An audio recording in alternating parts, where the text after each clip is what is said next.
말씀드릴 부분은 그 수협과 조운에 관련된 거요. 헌가가 생소하실 수 있는데 그 경기도 하남시에서 발견된 명문화의 성가라는 게 나옵니다. 그래서 이게 그 당시에 조세 운송하고 관련된 그런 존재일 가능성이 있다고 생각이 돼서 주목을 해봤습니다. 그래서 조세 운송이라는 게 결국은 그 재정을 운영하는 데 있어서 가장 어떻게 보면 선결 과제라고 할 수가 있겠죠. 각지에서 수취가 된 그 물품이 어떻게 그 지역의 취소, 그리고 더 나아가서는 왕경으로까지 수송이 되는가 하는 문제가 굉장히 중요한데, 사실 한국 고대사에 있어서는 별로 그렇게 주목을 받지를 못했던 것 같습니다. 그 문제를 한번 재검토해 보려고 합니다. 먼저 좀 뒷시기이긴 합니다만, 일본 후기에 그 김파형 등의 세 사람이 조난을 당해요. 바다에서 도적을 만나가지고 조난을 당해서 이제 일본으로 표착을 하게 되는데, 근데 요 세 사람이 어떻게 이야기를 하냐면 자기들은 자기들의 소속된 현의 그 곡식을 운반하기 위해서 징발이 되었다. 국가로부터 피차가 된 사람들이다. 그러다가 조난을 당했다. 이렇게 그 경위를 이야기를 합니다. 이 세 사람의 존재가 일단 그 주목이 되는데요. 저는 이들이 여기 이제 본현이라고 나오니까 그 현의 지방관이거나 아니면 촌주와 같은 유력자로서 여기 운반하던 곡물은 역시 쇠고기일 가능성이 높다고 봅니다. 3명은 살아남았는데 같이 가던 동반들은 전부 죽었다고 되어 있습니다. 그렇다면 3명 말고도 다른 그 승선 인원들이 있었다는 것이고, 이들이 실제 운송자이고 이 세 사람은 운송 책임을 맡은 유력자라고 생각을 합니다. 그리고 또 하나 중요한 자료가 삼국유사의 죽지랑조인데요. 앞에 이동주 선생님도 말씀을 하셨지만 진평왕 때의 사실이 배경이 된 그런 그 내용입니다. 여기 보면 그 사리 간진이 경주 부근에 있었던 부산성으로 수송하던 그 능절조 30석을 수송하다가 이제 그 당전 익선하고 벌어진 사실이 기록이 되어 있습니다. 일단 능절조 30석이 무엇인가, 어떤 성격의 곡물인가가 그동안 많이 언급이 되어 왔습니다. 저는 이것을 후하군에서 거둔 능절 품종의 벼다. 조는 벼이고요. 능절이라는 게 이게 뭐 지명일 가능성도 있고 뭐 인명일 가능성도 있지만 좀 찾아보니까 그거보다는 벼의 품종을 가리키는 것이라고 보여집니다. 그리고 이 곡물의 성격은 쇠곡이거나 또는 왕실 직속지에서 얻은 것이라고 봤습니다. 그리고 이 사리 간지는 왕경 출신의 인물이고 이 사람이 그 능절조를 수송하는 책임을 졌다고 봅니다. 조세품을 운송하는 그걸 이제 세역이라고 봤을 때 그걸 누가 담당을 하고 있었는가 하는 문제인데요. 왜 이런 시기부터 관련된 기록들이 확인이 됩니다. 삼국지에 보면 부연하 고구려 동옥저에 관련된 내용인데요. 여기 보면 그 하호들이 전시에 군량을 조달하거나 아니면 평상시에도 이제 각지의 특산물을 공급하는 기사가 보입니다. 거기 이제 재밌는 글자가 담이란 글자인데요. 이게 물론 공납품에 부담을 진다. 공납품을 이 납부할 어떤 부담을 진다는 의미도 있지만 좀 더 자세히 들여다보면 이때 담이라는 것은 운송 방식을 가리키는 것 같습니다. 그래서 그 물품을 어떤 식으로 어깨에 짊어지거나 아니면은 뭐 이렇게 매는 그런 방식을 담이라는 글자로 표현을 하고 있습니다. 다음에 그 문무왕 2년 쪽 기사를 보면 여기는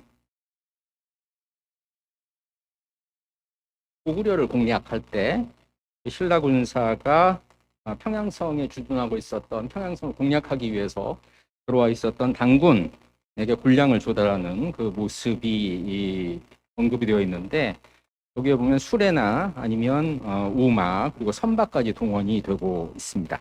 여기는 그 병졸이 이 군량을 운송하고 있죠. 그래서 이렇게 유사시에는 군사들이 군량을 운송하는데 이제 참여를 하지만 보다 일반적인 방식은 역시 일반 주민, 실제로 조세를 납부하는 그 피수취자들이 운송하는 책임까지 맡고 있었습니다. 답서린기서에 그런 그 간단한 언급이 있고요. 그리고 문무왕 5년조에 보면 그 일성과 거열의 주민들이 군자를 하소주로 날랐다고 되어 있죠. 여기는 분명히 이 병력이 아니라 그냥 일반 주민이 군량을 운송한 것으로 되어 있습니다. 그래서 주를 단위로 해서 수역이 증발되고 있고, 그리고 이 주가 그런 이 수치품을 취합하고 운송하고 또 중간에 이제 여러 주를 경유할 텐데 그때 전달되어 온 수치품을 또 접수하고 이 과정에서 행정적인 지원을 주가 담당을 하고 있습니다. 그래서 수치품의 운송은 전시거나 평시를 막론하고 일단 그 기본적인 방식은 일반 주민이 담당한다 것이고 그리고 하지만 이제 비상 상황에서는 병력까지 동원되는 경우가 있을 수 있겠습니다.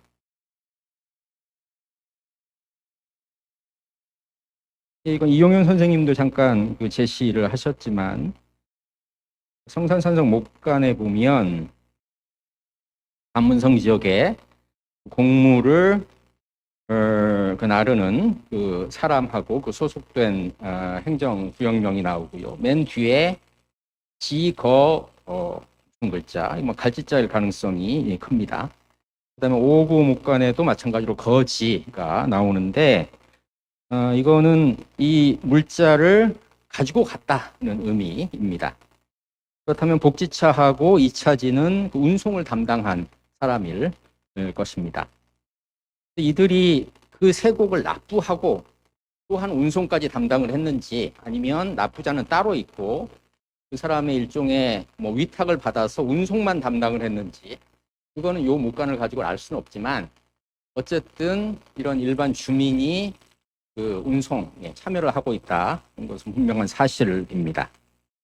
그래서 요 운송 노동은 역시 요역 노동이라고 보아야 되고 그 한 이 종류가 수치품의 운송이라고 보는 거죠. 예를 들어서 도로를 닦거나 하는데도 요역이 동원이 됩니다만 수치품 운송할 때도 요역 노동의 한 분야로서 국가로부터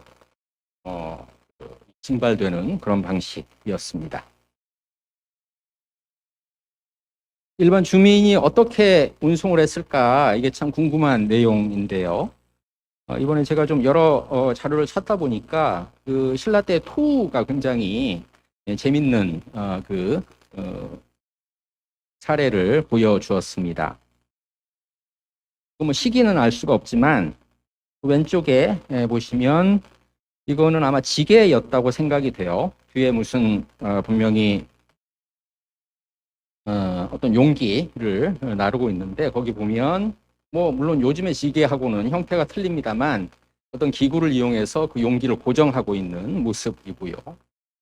오른쪽에 보시면 그 맨 왼쪽 거는 이 다리를 어깨에다가 가운데 것은 이건 조금 짧은 짐인데 끈으로 연결을 해서 어깨에다 연결을 해서 짊어지고 있는 거고 맨 오른쪽은 분명하진 않습니다만 요즘에 그 색 같은 거죠. 배낭을 등에다 짊어지고 약간 그 앞으로 이렇게 허리를 구부린 모습이라고 생각이 됩니다. 이런 형태로 조세품도 일단 자기 해당 구역의 치소로까지 운반을 할 때는 직접 자기 인력을 이용해서 나르는 방식이 일반적이었다고 보입니다.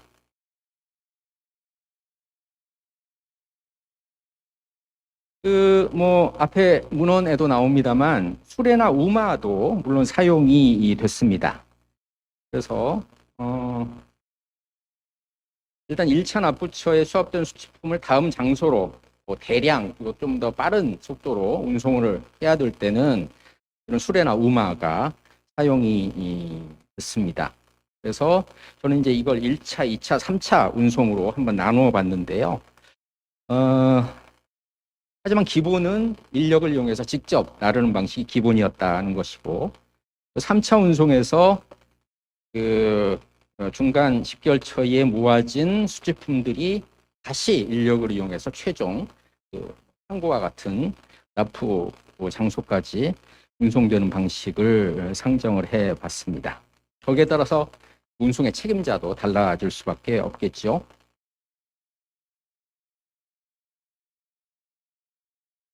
수은도 역시 조사품 운송에 활용이 되고 있었는데 그것을 보여주는 몇 개 자료를 보여드리도록 하겠습니다. 먼저 그 앞선 연구에서 이 목간을 이용해서 수은을 거론한 연구가 있었습니다. 가야 51번 목간인데요. 여기 나오는 그 묵서를 대촌주 강주인이라고 판독을 하고, 이게 그 대촌주이면서 동시에 일종의 조은의 책임을 맡고 있는 그런 존재로 이해를 한 연구가 있었습니다. 이것은 그 판독이 좀 문제가 있다고 봅니다. 그래서 맨 뒤에 주인으로 읽은 글자는 한 글자이고 곡물의 맥자로 봐야 되고요. 그래서 이거를 강주인이 아니라 대촌에 사는 주강이라는 사람이 납부한 맥이라고 보는 것이 맞다고 생각을 합니다. 그렇다고 해서 수은의, 그러니까 성산산성 목간의 물자들이 그 수은을 이용하지 않았느냐 하면 그렇지는 않은 것이죠. 당시 지명의 분포를 보면 분명히 낙동강 수계를 이용해서 함안까지 이동을 하고 있습니다. 고구려의 경우에도 이런 압록강 수은에 활용이 되고 있는 모습은 수차례 지적이 된 바가 있습니다. 삼국지에 보면 주호는 지금 제주도 지역인데요. 이 주호의 주민들이 배를 타고 여기 하는 마한을 가리킵니다. 마한을 왕래하면서 교역을 했다는 기록도 있어서 꽤 이른 시기부터 이 선박이 교통이나 그 화물 운송에 사용이 되고 있었다는 것을 알 수가 있습니다. 고고학 자료 또는 미술사 자료들도 거론할 수가 있는데, 먼저 신석기 시대부터 이 배의 그 유물이 지금 확인이 되고 있고, 그리고 방구대 암각화에 보면 이제 유명한 그 포경선이 묘사가 되고 있죠. 고구려의 경우에는 압록강 수계를 둘러싸고 여러 그 지방 성곽들이 있는데, 그 성곽이 방어적인 요소도 있지만 이 선박이 수은상의 어떤 거점으로서 역할하고 있다는 지적이 있습니다.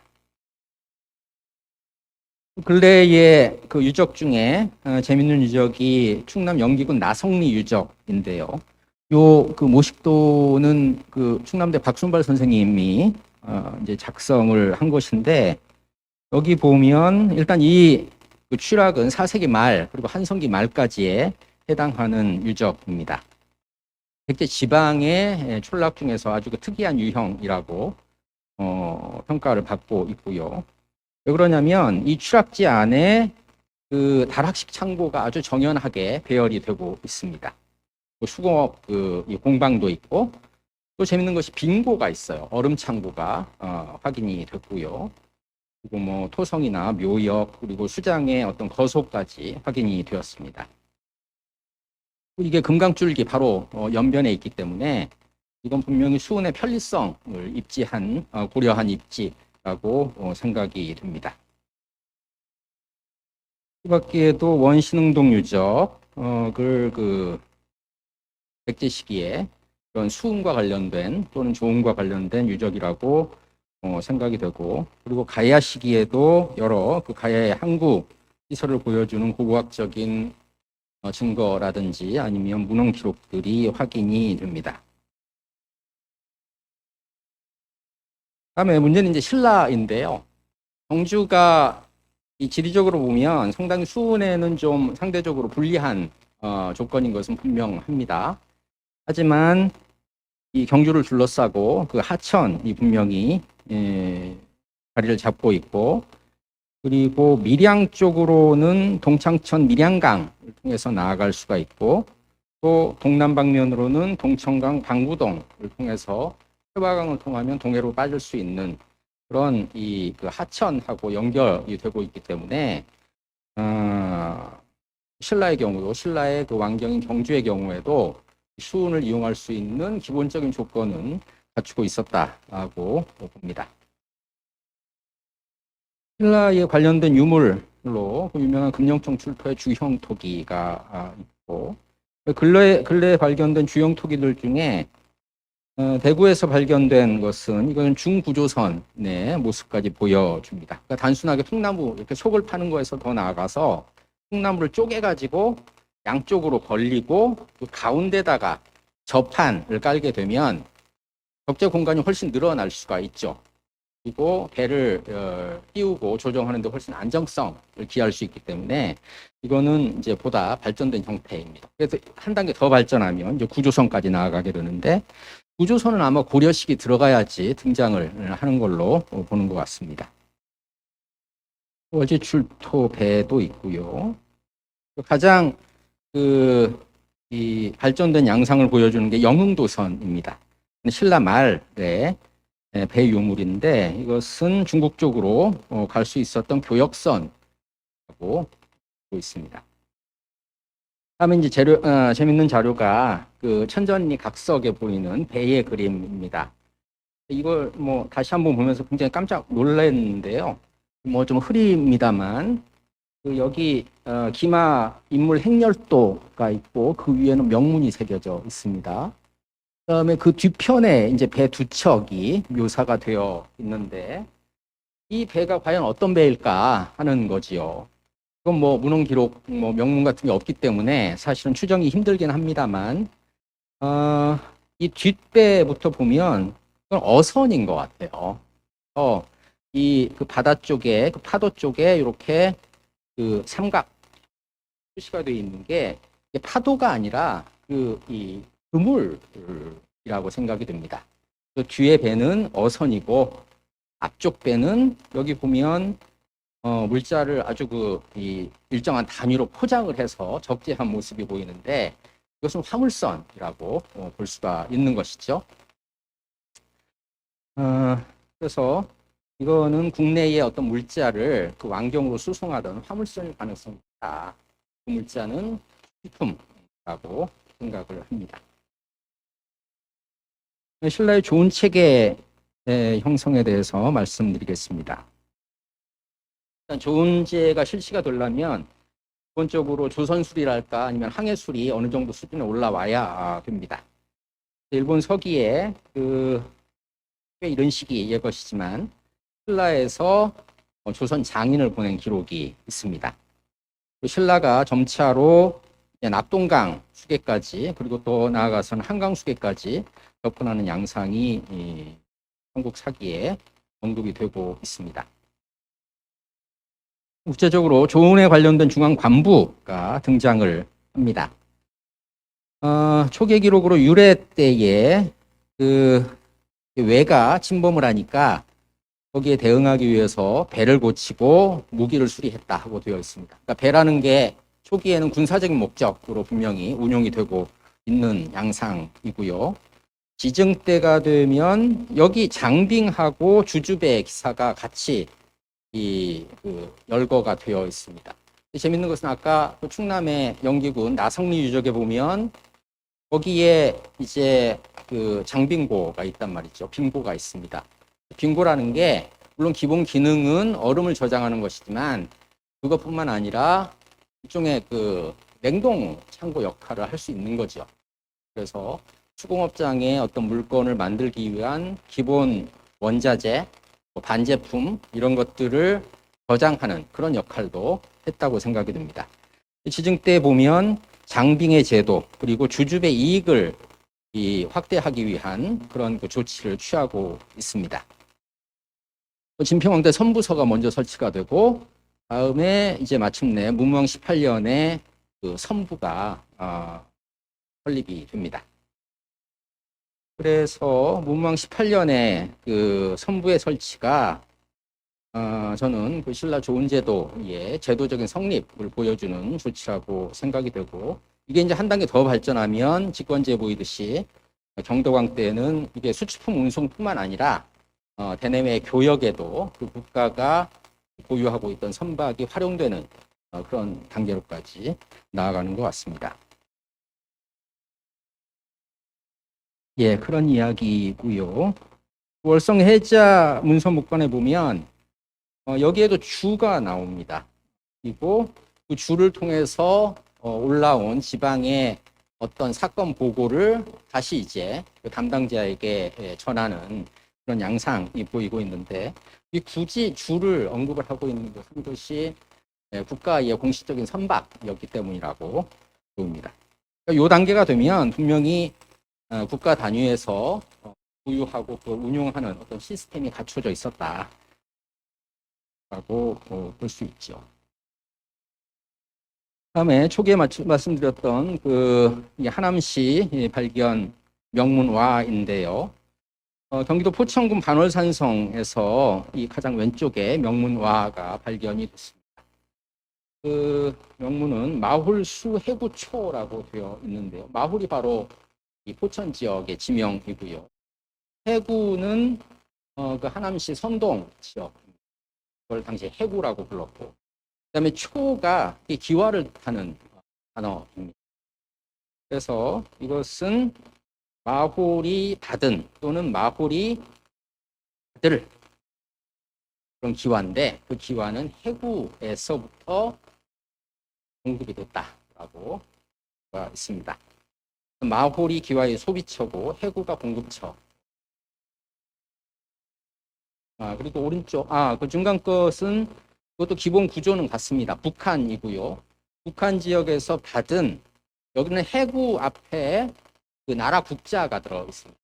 굉장히 중요한 포인트고요.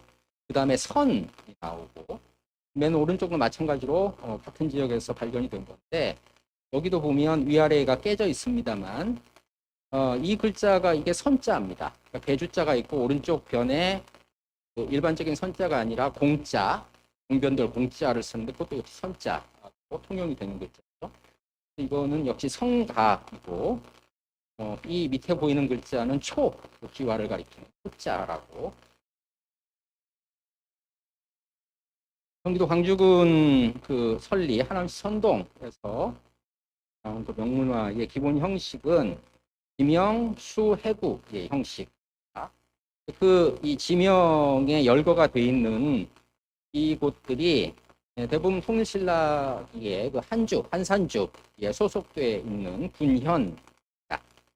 그래서 이 기와를 만들어서 공급한 곳이 바로 하남 지역이고 그것을 요 소비처인 여러 한산주 관내의 군현에서 받아서 사용한 그런 그 사례라고 볼 수 있겠습니다.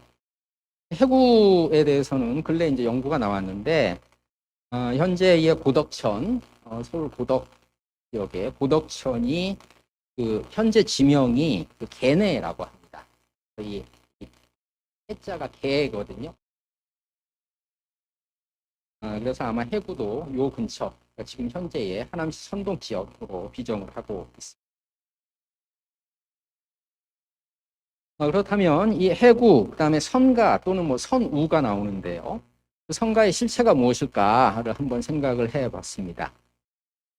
그 사진에 앞서 봤던 그 가운데 사진인데요. 이것은 암사동에서 발견이 됐지만 하남시에서 이제 당시에 그 을충년 배홍수 때문에 흘러 들어와서 암사동에 파묻혀 있다가 발견이 된 것입니다. 그리고 그 이화여대 박물관이나 그 이 중박에 소장되어 있는 같은 명문화에도 선가나 또는 선우가 그 기록이 되어 있는 것들이 다수 현재 보고가 되고 있습니다. 그래서 해구에 선가 또는 선우가 있었던 것이죠. 그래서 국해구 선가, 그러니까 국자는 집어넣기도 하고 생략을 하기도 했습니다. 이것은 그 해구, 지금 하남동 지역에 있었던 선가가 공급한 기와인데 이것이 국가의 통제 아래서 생산이 되고 공급이 되고 있었습니다. 그렇기 때문에 앞에다 국자를 붙이는 것입니다. 그래서 선가는 국가가 어떤 그 가호를 지정을 해가지고 물자를 그 관내의 여러 지역에다가 공급하는 그런 역할을 담당을 했다고 생각을 하고요. 이 경우에는 그 성가 뒤에 이제 초가 나오기 때문에 물론 초만 공급하진 않았겠죠. 기와만 공급하진 않았겠지만 당시 성가가 이런 어떤 수공업품 생산하고도 관련을 맺고 있었다고 볼 수 있겠습니다.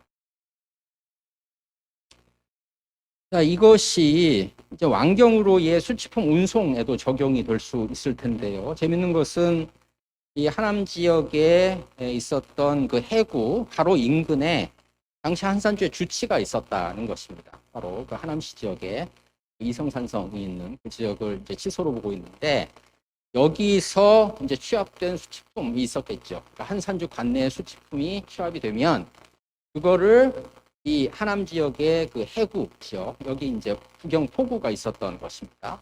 거기로 운송을 하고 그것이 성가의 배에 실려서 한강을 거슬러 올라가는 거죠. 그래서 남한강 쪽으로 간 다음에 이것이 일단 하역이 돼서 여기서는 이제 유군을 통해서 낙동강 상류까지 간 다음에 여기서 다시 낙동강 줄기를 따라서 내려오다가 다시 그 경주까지 들어가는 그런 루트나 어떤 운송 방식을 생각해 볼 수가 있습니다. 성가의 배가 결국은 신라에서는 조은선의 역할을 수행했다고 봅니다. 그런데 이것은 이제 한산주의 사례인데 이게 다른 부주에도 충분히 적용이 될 수가 있는 체계인 것이죠. 수은상의 주요 거점에 항구나 포구를 신라 정부는 물리의 거점으로 지정을 했고 거기에 이제 살고 있었던 여러 가오 중에서 특정 가오를 선가로 지정을 해서 수치품 운송을 책임지게 하는 방식이 활동하고 있었다고 봅니다. 그래서 고려 때 보면 그 고려 초에 60개 포구가 나오거든요. 이게 고려 때 뭐 갑자기 등장했을 리는 없고 당연히 송리시대부터 운영되고 있었던 그런 그 포구가 기초가 되었을 것입니다. 그래서 유명한 고려 문종대 13개 조창으로까지 발전을 하는데 이 역사적 연원은 송리신라기의 그런 포구, 그 포구에 자리 잡고 있었던 운송을 책임있던 성가 찾아봐야 되지 않을까 생각을 합니다. 예, 이상 발표를 마치겠습니다.